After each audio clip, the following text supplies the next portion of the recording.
sports are really important vehicles for relationships. We have purpose. We have a why. We bring people together. We connect. I feel like God is our greatest supporter and our greatest coach.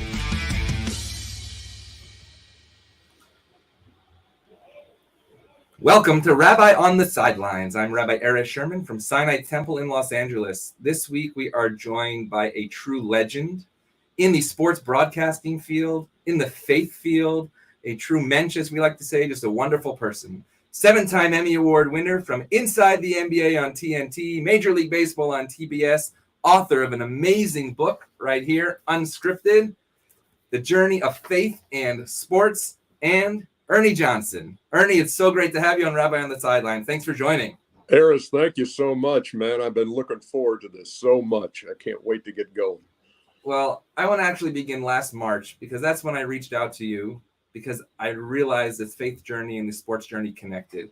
Last March on the set of March Madness with Barkley and Shaq and Andy Katz, VCU was eliminated from the NCAA tournament, not because of basketball, but because of COVID. And I remember everybody was complaining that, oh my gosh, these kids are not going to have this chance to play basketball tomorrow. But then you said, you know, guys, it's just a basketball game. Because tonight I'm going to go home to my son Michael on a ventilator. And I'm going to give him a kiss and realize that he's with me for one more day. And when I saw that, I realized this is way beyond a game. And I reached out to you on my own personal narrative of having a brother with the quadriplegic of blessed memory. And I said, I need to talk to this man, of course, about sports, but about faith. Why at that moment did you decide to bring that story to the world of March Madness during COVID, realizing that this was an important story to tell?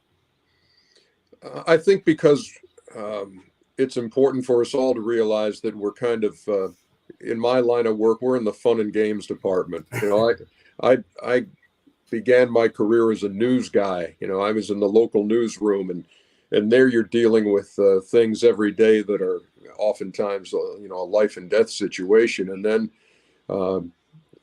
I was fortuitously switched from the news department to the sports department by a new news director there at WSB in Atlanta way back in the day. And yeah, it was like being transferred to Toys R Us. You know, that's where you're just talking about games and for the most part, it's all, you know, pretty light. You know, there are certainly times where stories come in that require a lot more depth and a lot more feeling than that. But I think it was just at that time that, you know, the whole country, the whole world is going through something that we hadn't gone through before.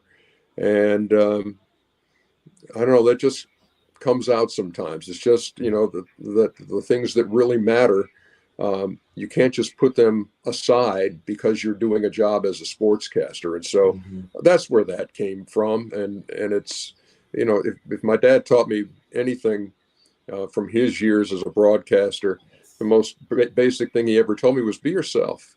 And so that was a be yourself moment. That's how it hit me. And I don't think we can be afraid to go there in the midst of wondering how many, you know, points and rebounds per game somebody has, or how many times a team turned it over, or anything like that. But yeah, it was a tough time for the VCU team, obviously. Right. But it was in the grander scope, as we all dealt with this pandemic and continue to, it was just something I felt needed to be said. So let's start with the toys department, and that's basketball, it's baseball, it's golf, right? Yeah. There's the wins and the losses. Obviously, an amazing All-Star weekend. We'll talk a little later about the 75 greatest athletes. Maybe we'll talk about the 75 greatest athletes of faith.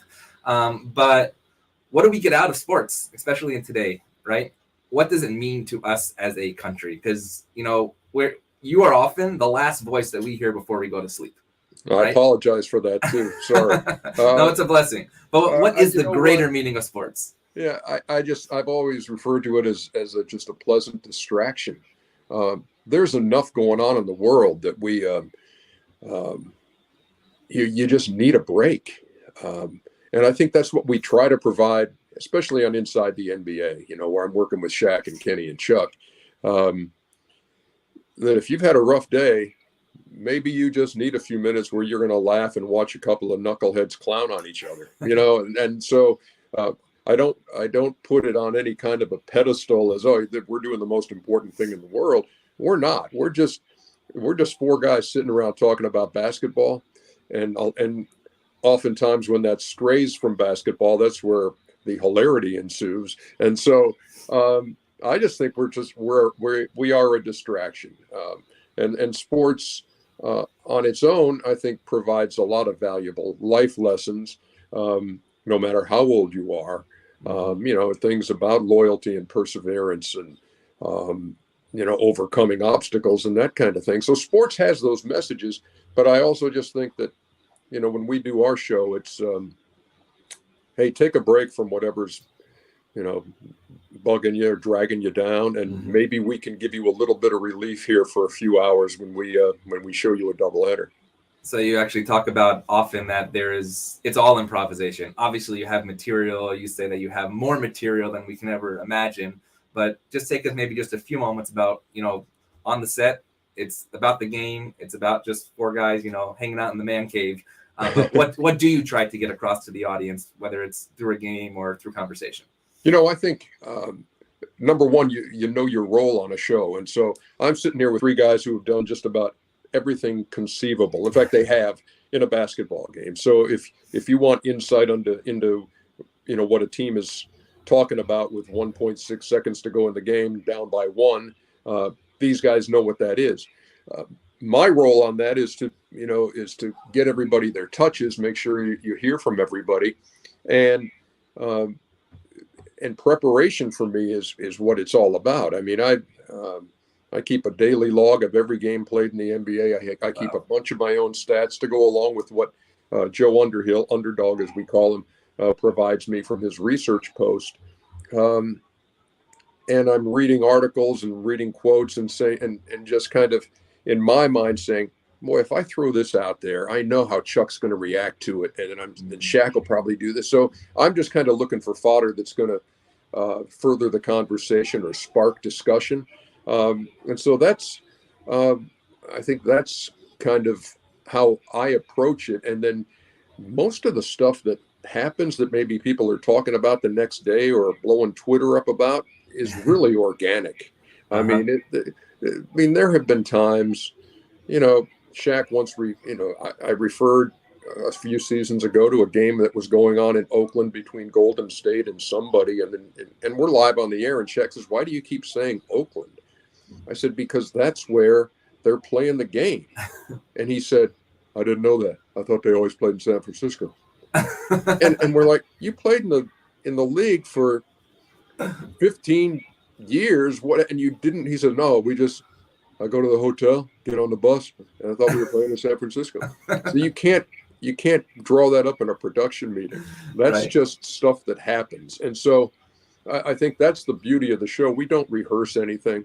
The guys don't know what's coming next. They don't know what I'm going to ask them. And it's not like we sit down in a commercial break and I say, hey, Michael Malone of the Nuggets had this to say, so have something ready. We don't do that. We want to get gut level reactions and we just wing it. I mean, we let it fly. It's four guys sitting around watching a basketball game. And so if you over rehearse something like that, it comes off as over rehearsed. Absolutely. And then it would eliminate some of those organic moments that we enjoy so much. Well, in my business, I call it sacred improvisation. Actually, it's very similar in terms of the congregation, the sermonic material. You said the preparation is crucial, but the execution is as important in terms of what the feel of the community actually is. No, exactly. I know exactly where you're coming from. So at the same time, you do have some serious moments that you bring to the broadcast booth or the table. I want to play this in 2016, where in our business, politics and religion, we keep apart, and politics and basketball is often kept apart as well. This is a clip that was played, and we'll just hear this, and we'll have to hear your comments about this.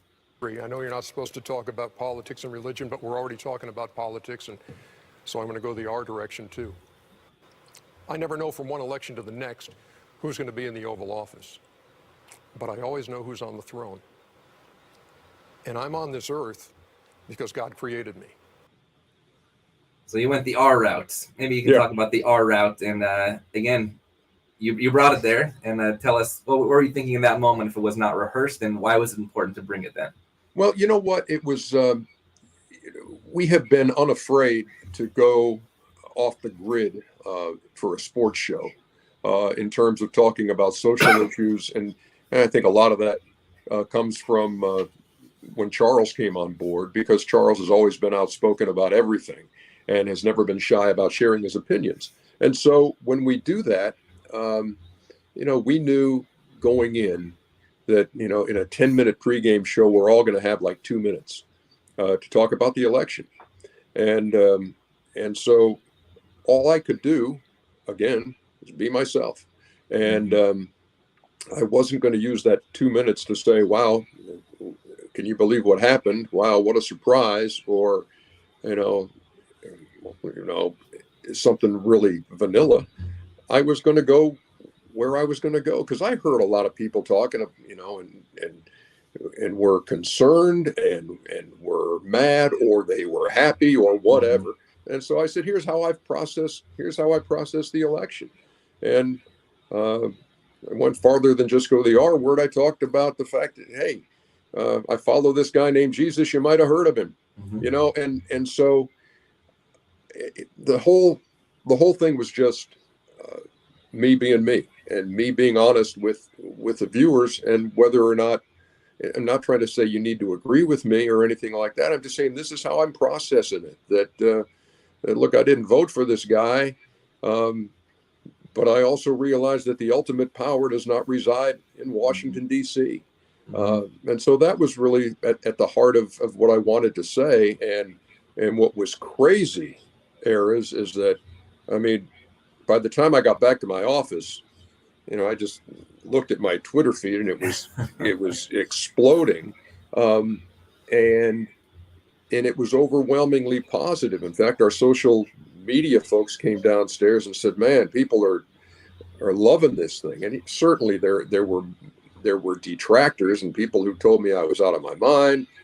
And that happens no matter what you do on, on social media. But it was a couple of mornings later that my wife and I were sitting at the kitchen table, just having a cup of coffee. She had her computer open, was looking at Facebook. And she says, geez, so that what you said on Thursday night has got 15 million views. You gotta be kidding me. But I don't know. I think part of that was, I think people were doing just what I was doing. They were trying to process this whole thing, because it was, this was an unprecedented kind of an election. And so maybe some of the things I had to say were just what people needed to hear. I don't know. But I can only assume that. But no, it was that was a powerful moment. That certainly, and I didn't go out there saying, you know what, I've got 2 minutes. I'm going to see if I can break the internet with it. It was It was, hey, be yourself and see what happens. So we're going to talk about two words, the F word and the G word. That's faith and that's God. And that's because this is really the topic of this book here, Unscripted by Ernie Johnson Jr. And as much as I like the title, I love the subtitle, The Unpredictable Moments That Make Life Extraordinary. We have a common scriptural verse that we say from the Psalms. In Hebrew, I'll say it. Zeh hayom aseh Adonai. This is the day that God made. Let us rejoice in it. And that is the verse that I took out of your book. And it's really because of your journey. So let's start with that faith journey. I know Pastor Myers has been, I would love to meet Pastor Myers one day. Maybe we'll connect shortly. But he brought you to faith. But I love the story that I heard recently of that you went to that church because when you brought your family, specifically your son Michael with muscular dystrophy, there was a place for him to be while the whole family worshiped. Can you take us to your first entry into Pastor Myers' church? And then you also said something about sort of being Moses in the desert. You said it took 40 years to wander to the promised land, and maybe it took you 40 years to get to that moment as well. So take us through the wilderness and how we got to the promised land. Yeah, I mean, and the more I would tell my story and listen to folks at the church, which was called Crossroads at the time, my story and theirs were almost mirror images a lot. I mean, I grew up going to Catholic school, and you're taught certain things as you grow up and you go to church on Sunday because you got to go to church on Sunday, and then and you're looking at your watch and saying, when's this going to be over, and that kind of thing. So I mean, I was certainly exposed to faith from day one. But I went away to school at the University of Georgia, and I kind of got away from having to get up on Sunday mornings. And honestly, Sunday mornings to me were a great way to sleep off Saturday night. And so I was, I just kind of said, okay, I'm doing fine. And then, and the thing that kind of misleads you, and it is the fool's gold there, is that as I graduate from college and I land my first TV job in Macon, Georgia, and then on to Spartanburg, South Carolina, and then eventually to Atlanta, which is a top 10 market as a news reporter. My feeling that whole time is, hey, I'm doing great, and God hadn't had a thing to do with it, So, that's where I was. And then Cheryl and I, we had 2 kids biologically. She went to Romania and adopted Michael in 91. We adopted a little girl from Paraguay in 1993. So, we've got 2 boys and 2 girls. Great job, great spouse, life's great. And then there just came a time, eras where in 1997 or so, I'm just like, is this it? Is this why I'm here? Is this my purpose? Is this where the joy in my life is going to come from? Is from doing this work, and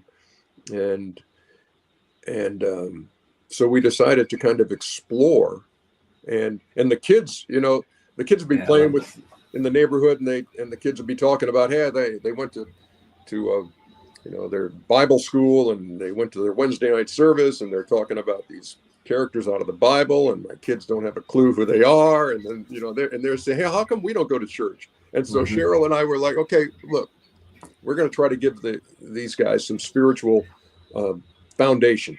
And so I looked around.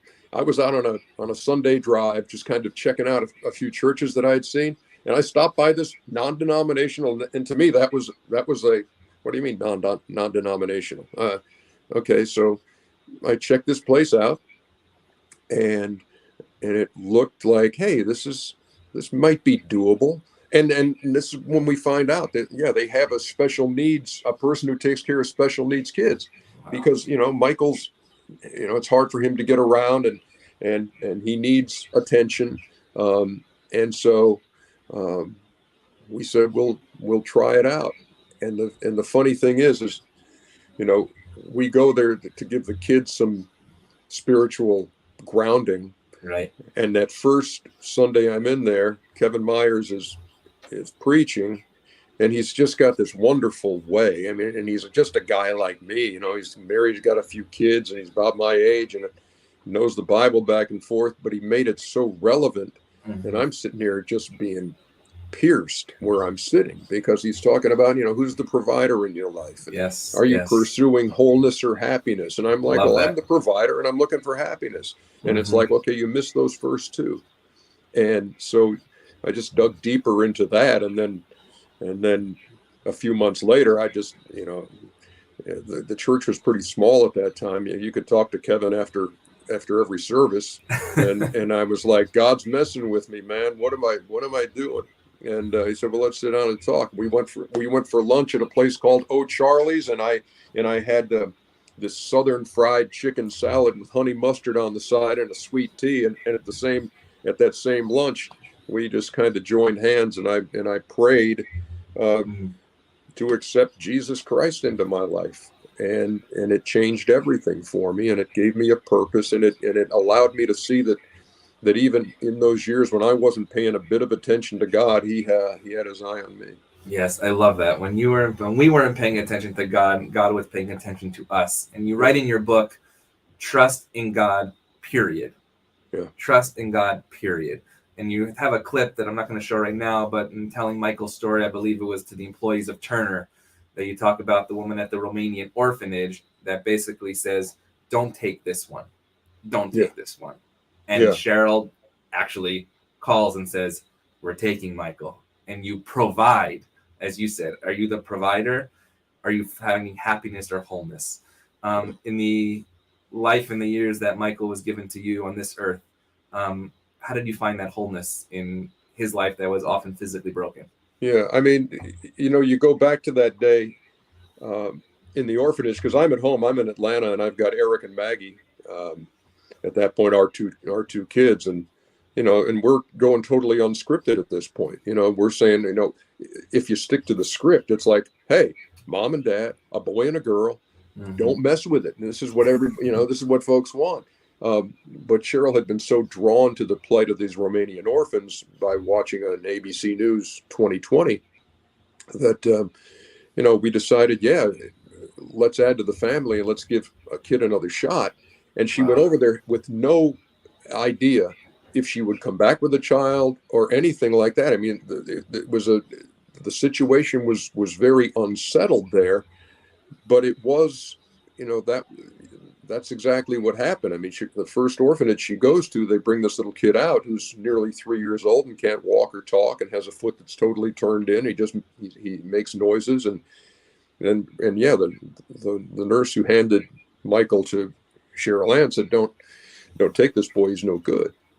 And I mean, in that phone call, when she called, she said, hey, we need to talk, about this boy and about whether we're willing to do this. She said, I just can't go the rest of my life wondering what happened to this little blonde-haired boy. And I said, bring him home. And I think that's one of those things where, look, at that point, this was 1991. This is 6 years before I had that lunch with Kevin Myers. Wow. And so people have this impression sometimes that, oh, you guys have been these Christians for all your lives. And that's what I said, no, we weren't labeled. We were just kind of floating out there at this time. We just knew this was the thing to do. And that's what points out to me, I think, that sometimes that's divine. Those are the divine moments where God's like, I'm going to put Cheryl in Romania and I'm going to put her at this orphanage and she's going to meet this kid. And it's tough for us to comprehend that kind of a thing and that kind of a connecting of the dots, but that's what we wanted to do. And I think that's part of the thing that in 1997 reminded me that he was looking at me when we weren't looking at him. And this is,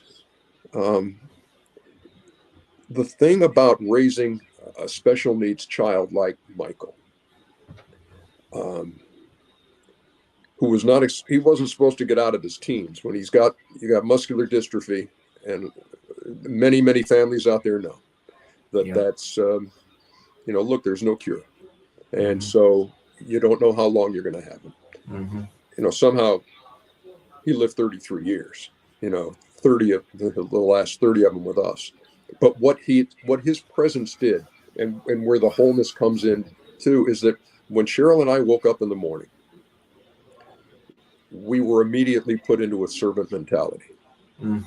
Michael needed everything done for him, especially the last 15 years of his life when it was very tough for him to move. So anything he needed in the morning, I mean, you take him to the bathroom, you give him a shower, you do all those things. And one of the most, it's going to seem really insignificant to you, but just the mere act of scratching him somewhere because he's got an itch. Think of how many times during the day we do that. We just we unconsciously do it. Something itches, you go like this. He couldn't do that. And so it was everything, man. It was everything he needed. And so I think that just responding to that need for us to serve is huge. Because it takes we get so tied up in our own agendas all the time. And it was a perfect way for us to say, our agendas can wait. And I think that was a life lesson for us. So I relate on so many different levels. Many of my audience watching knows my own personal narrative of my brother Ayal of blessed memory, quadriplegic for 32 of his 36 years. I relate to actually many of your children who are siblings of special needs individual, watching my mom and my dad be those caretakers, be those servants, but also knowing how much was given back to our family, knowing that even 5 years later after his passing, the impact that he continues to have. The fact that I reached out to you because of my brother, because of Michael, I see that connection is what I really, the blessings that we try to continue to bring as well. And you mentioned, or I'm going to mention Psalm 23, which actually in the Jewish tradition we say at the house of mourning. But you mentioned in something that I heard that you talk about, we have to be grateful. If we're going to be grateful for the mountaintops, we also have to be grateful for the valleys. And when I heard that, I immediately went to Psalm 23. When I walk through the valley of the shadow of death, I fear no evil, for you are with me. You are my rod and my staff, and you comfort me. I don't know if that psalm was the impetus of you saying that, but maybe you can say just a few things about, you've reached the mountaintops. You are every kid who sits in this chair who becomes a bar mitzvah. When I ask them what they want to be, they either want to be Shaquille O'Neal or Ernie Johnson, right? I'm sitting in this chair saying, great, you can be the next Ernie Johnson. That's the mountaintop. But how do you deal with the valley? And how do you balance those two as well? Yeah, I mean, that's a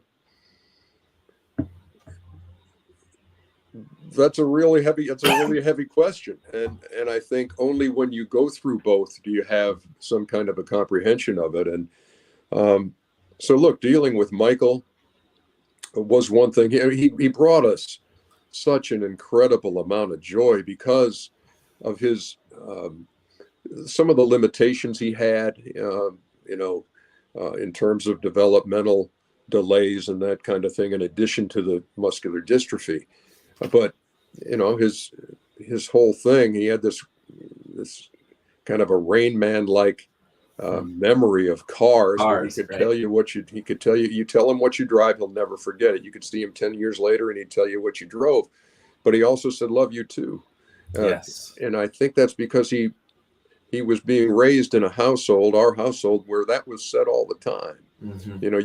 You couldn't get away without hearing, hey, love you too. But he kind of adopted that as his favorite thing to do. And like in a time of silence around the house, he would just see and say, Daddy, love you too. And he was so excited with just the smallest bit of kindness you would show. You could make his day by just laminating pictures of cars that he could look at while sitting in his wheelchair. Mm-hmm. Or just making him a playlist so he could listen to the music he likes in his headphones. And I think he taught us that too, to be satisfied with what you have and not always say, hey, what's the next thing I need, or this will make me happy. And I think that was a great lesson. It is his simplicity, mm-hmm. And his sweetness of spirit were contagious and rubbed off on us. And what we would do is, it was, people would say, oh, what you've done for him. And I said, no, it's what he's done for us. Yes. And that's huge. And so, when you talk about the valleys and the mountaintops, and you can have professional success, and then you can also have a doctor look across the table at you and say, you got cancer. Mm-hmm. And so I've been through that twice. Yeah. Had a doctor look me in the eye and tell me twice. And so I think in following with scripture, I have been able to be content in every circumstance. Mm-hmm. I'm not going to let that steal my joy. And I realized through all of those trials, through the mountaintops, through the valleys especially, that I'm being formed into the man I'm supposed to be. Yeah, and so get me straight here. From my standpoint, sure, you don't want to be diagnosed with cancer. You don't want a child to be diagnosed with muscular dystrophy. But at the same time, those experiences have made me the man I'm supposed to be. Mm-hmm. And so if you say, hey, could you take those away? I don't know that I could. Right. Because I don't know if I don't want to picture who I would be if everything went according to the way I wanted it. Mm-hmm. Mm-hmm. Absolutely. And so we accept those things as part of our lives, and God never promised that I will, hey, if you trust me, and if you'll make a commitment to me, you'll never have a problem in your life. Mm-hmm. But he said, but he did promise that during those times he'd walk it with me, and I'm finding that out right now. I mean, yes, there is, we're about 3.5 months since we lost Michael, and that walk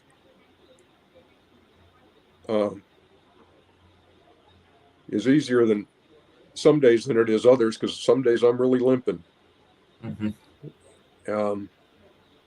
But he's with me, and he's walking me through it on our whole family. Absolutely.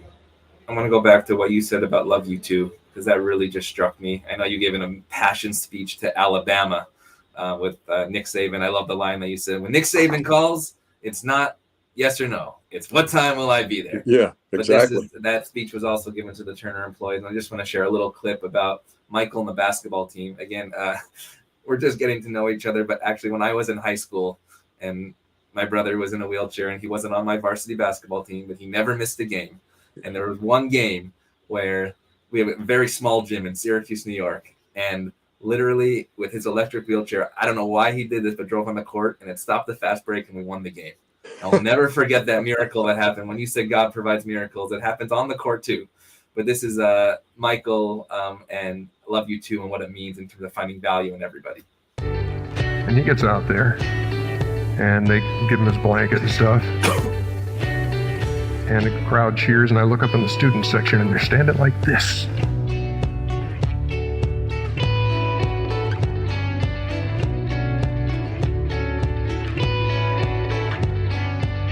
Don't take boys no good. He had done more through that point in his life and impacted more folks than I could ever hope to. Because there is value inside everybody. May not be able to do things the way we all do it. May have a different strength and different weakness and that kind of thing, but there's always value. Find it. Find it in those you work with. Don't stress out over the things that bug you. Find that value and latch on to it. So take us back to the 5-foot impact player on that basketball team and why the coach brought him onto the team to find value in everybody. In a world today where we have very, very difficult time finding value in anybody, you say find value in everybody. Well, I think it was, when Michael was in high school, he went to this brand new school that turned into this huge, it's one of those high schools that could double as a small college, thousands of kids there. And the basketball coach they hired there at Mill Creek High School left his job in Indiana to take this job in Brazelton, Georgia. And he was a really good coach.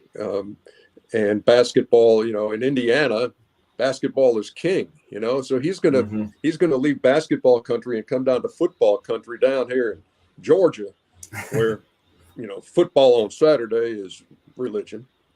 Yeah. And he's going to be the basketball coach. And so he was just in the hallways of the school one day and heard this wheelchair and followed it into the special needs classroom. And that's where he, and he's this guy, Phil Beaulieu, is just engaging and has this just magnetic personality. So he just pokes his head in there to see who this guy was, and he meets Michael, and Michael quizzes him about what kind of car he drives, obviously. That's always the first question. And then, Phil's like, "Hey, good to meet you." And he turns to leave, and Michael hits him with this "Love you too, coach." And that kind of stopped Phil in his tracks. And the next thing I know, I've got a letter in Michael's backpack when he gets off the bus saying, "My name is Phil Beaulieu. I'm the head basketball coach, and I need your son on my team." And we met over at the high school, and I'm okay. I said, "Tell me what's up. What are you thinking?" I said, "Have you noticed that, this isn't decoration. He needs that wheelchair to get around. So I don't know how much he's going to help your team." He says, "No, he's going to be my 5 foot tall impact player with no vertical leap." Yes. He says, because I think he's got a wonderful heart, and I want him to teach my team maximum effort, because everything it took at that point took him everything he had strength wise just to drive his chair. And he said, and that "love you too" thing, he says he has a great heart for others. So that's what I want him to teach my team. So Cheryl and I were like, "Yeah, we're in. That's great." And so he would sit behind the bench, did that for 3 seasons. And Michael doesn't know if the ball's blowing up or stuffed. He couldn't care less, who wins the game or any of that stuff. He just loved hanging around with the guys. And he could tell them every car that they drove. And one of the funniest things is that they'd go around the room in the locker room talking about what they drive. And he asked a player who was in 9th grade, he said, "What do you drive?" And he said, I don't drive, I take the bus." And Michael started laughing. It was like, and then the whole team just, piled on this kid because he cracked Michael up. But, Phil was talking about Michael's impact while he was teaching class. I mean, he'd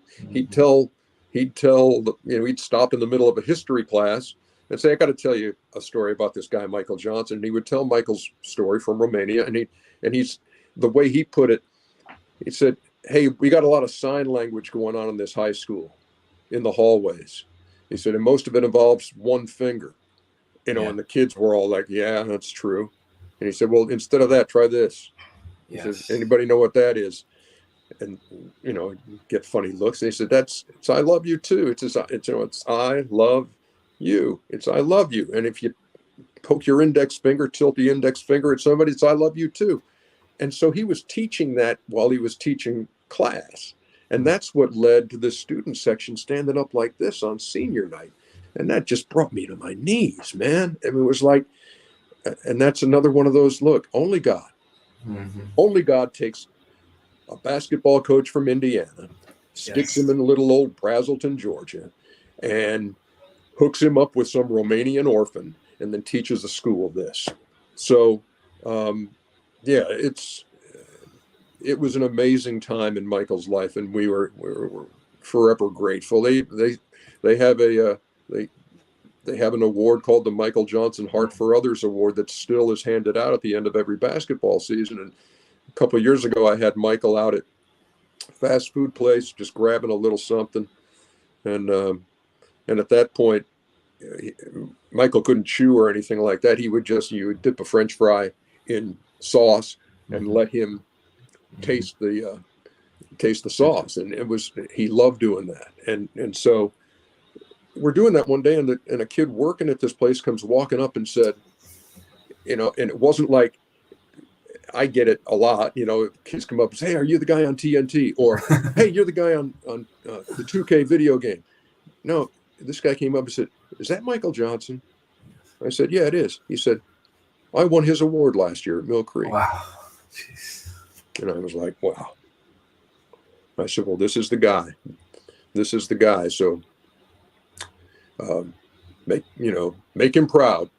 And that was just a cool moment. That's amazing. So on NBA and TNT, we talked about politics just for a moment and how you being you. We talked obviously about the special needs world, the inclusion world as well. Just a couple of weeks ago on International Holocaust Remembrance Day, you did something that was spectacular. Over these past 2 weeks, there was some controversy in terms of actually the book Mouse being in Tennessee, being taken off a book list because it was too controversial to teach Holocaust to children. And you, during halftime of an NBA game, as you just said, sports should be a distraction to the people. you brought up International Holocaust Remembrance Day. And in fact, you brought a guest and a friend of mine, Dan Grunfeld, and his book, By the Grace of the Game. And you told that story. And I want to just share, after you told the story of Dan Grunfeld, Charles Barkley and Shaquille O'Neal said something unbelievable. And I want to do this clip that we're going to share right now. I want people to see this, and then maybe you can give us a little commentary on the commentary. So we're going to play that clip right now. It's something that every kid should learn about. Obviously, I've learned a lot about it over my years, but every kid should learn about it. I mean, there's some crazy people out there who said it doesn't exist. They're just crazy. But I think all young kids should learn about that, in my opinion. Growing up in West Germany, we took a trip to a place called Dachau. Mm-hmm. And that's where I first learned about the Holocaust. And they still have, items, ovens, and, the barracks and the places where they held the Jewish people. And I was really saddened by it. So, to all my Jewish friends, Shalom, Barak Hashem, B'Shana Tova. The most I have learned about the Holocaust was a book that, in fact, I just read it 4 months ago. Man's Search for Meaning by Viktor Frankl. I would recommend it highly to anybody who wants an insight into what that was like, written by a survivor, a doctor, and just the atrocities and the horror that people went through. And then the struggle once you are freed, entering back into society with some freedom when there was a time when you had no hope. It's a fascinating read. But again, so we're going to stop that clip for a moment. And that's unreal. In the middle of a game, you bring up the Holocaust. It's obviously Holocaust Memorial Day. Obviously, Dan Grunfeld, son of the great Ernie Grunfeld, who was the only sort of child of Holocaust survivors to play in the NBA. And then Shaquille O'Neal starts saying that in high school he's living in Germany and going to Dachau, one of the concentration camps. What was the preparation, I guess, to get to there? And perhaps what impact were you trying to have on the public watching that day? Well, we had run a piece just prior to that conversation. And I got to credit Adam Lefko, who's our host on Tuesday nights. And Adam is they don't get any better. He's an extremely talented broadcaster, but just a good man. And he and Dan had sat down and talked about the book. And so we had this piece ran on the Holocaust Remembrance Day. And so this piece ran and talked about the book. And then our discussion came out of that. And so that was the opportunity just to point that out and say, hey, this is great work by Dan, great work by Adam, and what meaning it had for us. And again, that's our show. I mean, we don't have to stick to did the Clippers beat the Bucks. It's like this is important. This is vital.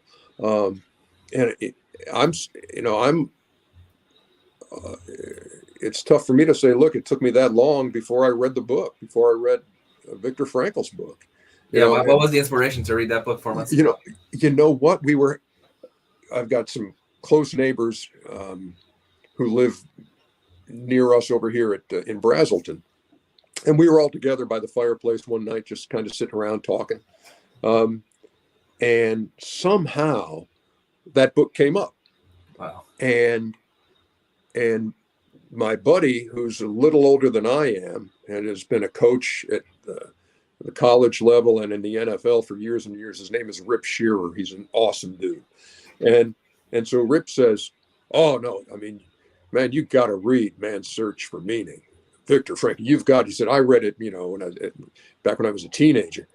And I'm like, okay, I need to do this. And so I did. I got a hold of the book, and it's just so rich, and it's taught me so much. I mean, there were things. I mean, I thought I knew what was going on there, and then when you hear his stories of how some of his friends actually were recruited as being part of their captors, that they would, that it was commonplace for men who knew each other, one to be beating the other, your friend. And it was mind blowing to me. But then the way he unpacked how this hopelessness was just, at a certain point, the hopelessness was just, that's all there was. And where he found that unless you had something else to latch onto, that's the only way you were able to stay away from that hopelessness. And then as he talks about the day they're freed, and then coming to grips with that, it was awesome. It was an awesome read, and just as profound as it gets. Actually, there's the whole day of freedom and liberation, and you said captiveness. I mean, it goes into everything they were speaking about. It goes into faith. It goes into how we can be free. Actually, every single morning in our prayer book, we say in Hebrew a blessing, thanking God, Matir Asurim, for freeing the captive. And it doesn't mean the person behind bars. It means our soul who is entering the world right now, and through the way that you live your life, and the way that you, when you said that God put Michael, into those situations, or that basketball coach from Indiana to Georgia, I would say that God has put you in these positions, and you often speak about that as well, that like, did God put me in this broadcast position to do a halftime show, or did he put me in this position for when there are times that we can access faith? And I remember you also said, I've done a lot of awesome research on your faith, is you said, we don't push it in people's faces, right? We start with that relationship. It becomes a sacred relationship. And then you realize there is those moments when God can easily be brought into our lives. And I think that's an important piece of what you have done as well. I want to ask two more questions. One actually is from somebody watching. It's a little off topic, but it deals with, I think, maybe your expertise on that the NBA and this. I think faith and race also have a lot to do with each other in terms of, as your shirt says, be a better human being. I think that's exactly what be a better human. Exactly, right? And one of those is by bridging differences through sports. Somebody is asking, in the NBA, there's been success in minority coaching hires, but like in the NFL, it's a little more difficult. Maybe just your take on that, if you have a few seconds to do that. Oh, yeah. I mean, it's an issue without question. I think the NBA has done an outstanding job with it. I mean, you're talking about a league that, is predominantly black, and now black head coaches are represented around the league. The NFL has been a different story, obviously, and I think you've seen a lawsuit filed, and I would hope. Look, my hope is that the NFL would make this more than just lip service to an issue, and so we're going to do better. Well, you can't just say you're going to do better; you must do better, and so that's it basically. I mean, you've heard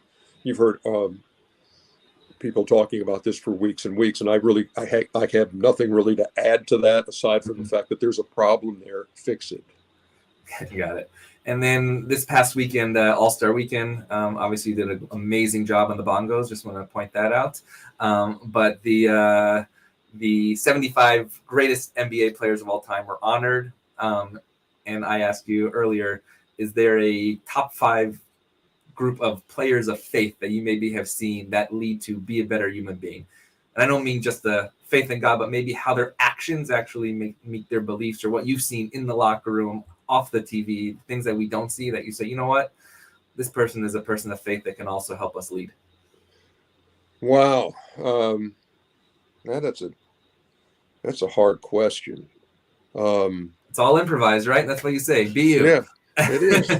and I would hate to, and I would really hate to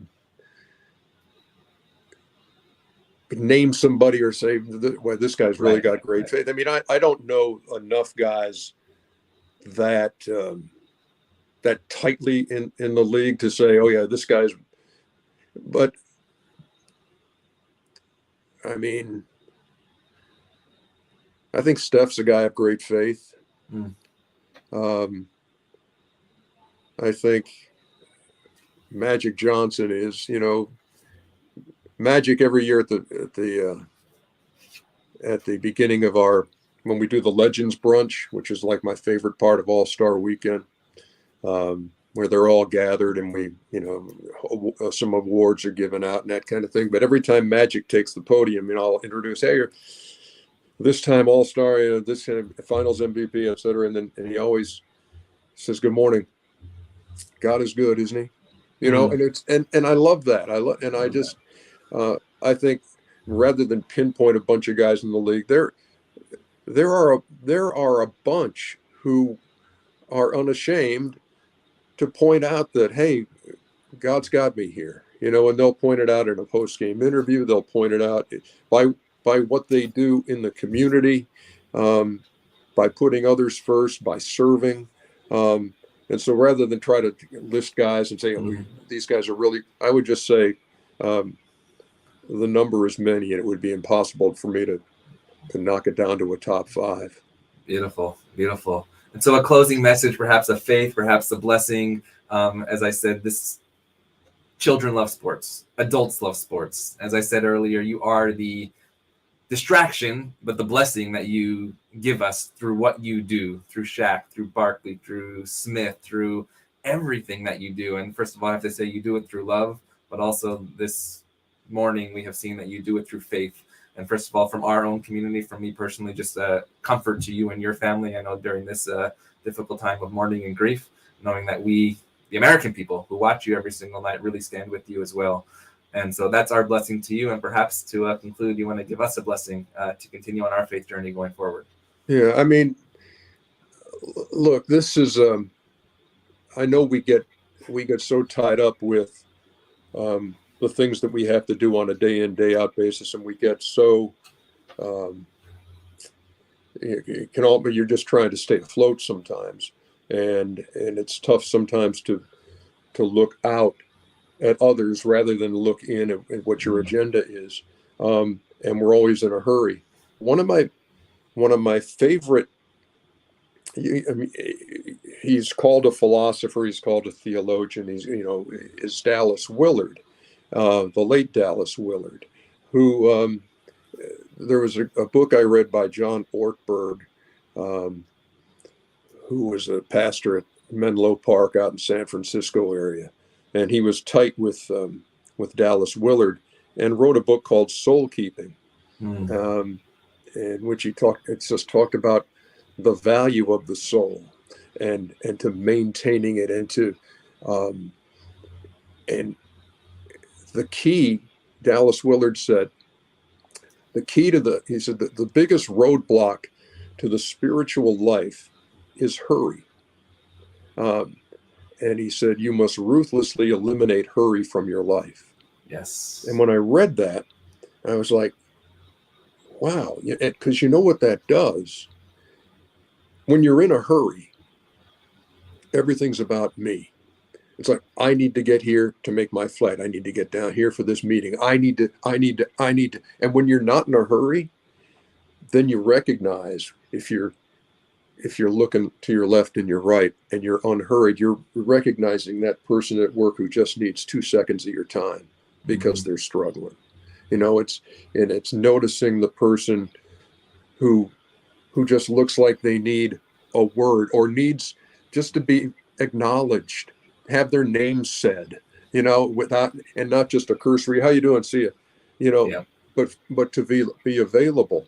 And I'll tell us a quick story before I split, or before you kick me out. Never. Is that we can all make people's lives better, and I think that's what we're here to do. And it doesn't need to be always some kind of this huge orchestrated effort that's going to take all this preparation, and I hope to get to that. It can just be a moment. And so the story I'm going to tell you is I buy my wife flowers all the time. And I'm not trying to guilt out any husbands out there or anything like that and say, this is what I do, so you got to do it. So when I'm at the grocery store, I'll pick up some flowers, bring them home for her. So this happened probably 3 or 4 years ago, where I was in and I bought 2 bouquets. I don't know what I had done that week where I felt compelled to get 2 bouquets for my wife. I don't remember. We'll bring Cheryl on the next time. Yeah. So I go outside and I'm putting my groceries away and putting those flowers away, and I see an elderly woman in a handicap spot who's putting a few groceries away. And I'm thinking, and sometimes you just get this little nudge, and it's not somebody standing next to you, but it's somebody from above who's giving you a little nudge and say, hey, Cheryl Ann doesn't need both of those. But I think you could probably share one of those with this woman who's, putting the stuff away in the handicap spot. So I walked over to her and I said, look, I can't explain why I'm doing this, but I just feel like you should have these. And she looked me dead in the eye and said, I lost my husband a year ago today, and I haven't gotten flowers since. And it's at moments like that where you say, okay, don't tell me it's a coincidence. There are divine appointments. There's a reason that you had to be at Publix at this time when this woman was at Publix at this time. And so now every time I get my wife flowers, I buy an extra one. Wow. And so and I go through the parking lot. Sometimes it's right there. Sometimes I got to make another trip. Somebody comes out, but there's always somebody. And I'll say, hey, look, you're the winner. I always buy one for my wife. Here's an extra one. That's for you. And you would be amazed at how many times it has come at a time when that person needs that the most, where it's, wow, thanks for that. My husband's been out of work for the last 7 months, or I was just, I just came in here today because I needed to get some flowers to bring them to somebody's house. I said, well, here you go. It's powerful. And I think when you're not in a hurry, and when you're able to try to put others first and not think about your agenda, some amazing things can happen that make the world a better place. And I'm not saying you got to spend $15 on flowers all the time. Sometimes it's just hold the door open. Sometimes it's, can I help you with that? Yes. Sometimes it's just a word of encouragement. And I think if we all can do that, instead of saying, hey, this will be a great day to get on Twitter and eviscerate somebody, that would be, I think that's a step in the right direction. So the last quote I'll give you. Please. I was walking, I was in Boston. I think I was either covering the Red Sox or the Celtics in a playoff series, but I had a day off, and our hotel was right across from one of those. They have great parks in Boston, Boston Common and other places where lots of green grass and trees and statues and history and that kind of thing. And I'm walking through there, and I see this one statue just caught my eye because it was kind of an older guy with a cane, walking through like a garden. And I'm looking at it and saying, who's this dude? It's Edward Everett Hale, and it's a patriot and a preacher of the gospel and a man of letters, it says. But there's this quote, from him, and it says, look up and not down, look forward and not back, look out and not in, lend a hand. And I'm like, wow, that's awesome. And then I find out, well, there's a lend a hand society in Boston too that takes its name from this guy. But I think it's just great daily advice, for everything I need. I look up, nothing I can do about the past. I look forward. Don't look in, look out, and lend a hand. It sounds simple. Obviously, it's not as easy to do that, judging from the world we live in. So that would be my encouragement to you and everybody else out there as we, as we go from day to day, because you never realize just the power of one little moment. It may seem insignificant, may change somebody's life entirely, and that's the exciting part of it. That's the expectancy of it. That what's this day going to hold? What's 5 minutes from now going to hold? When I stumble into some divine appointment, yes, that's the power of it. This is the day that God made. Let us rejoice in it. And be glad in it. Yes, and we are so happy and rejoicing right now because Ernie Johnson has spent just this hour with us here on Rabbi on the Sidelines. Emmy Award winner, author of this book. If you have not read this book, you must. Unscripted by Ernie Johnson Jr., a story of faith, a story of inspiration, really a story of how to live our life. So today, slow down. Take a moment to realize that this day that God has given us is a day that we must rejoice in it. Ernie, it is a pleasure to see you. We look forward to being in touch. God bless. Erez, it's been my pleasure. Love you too. Love you too.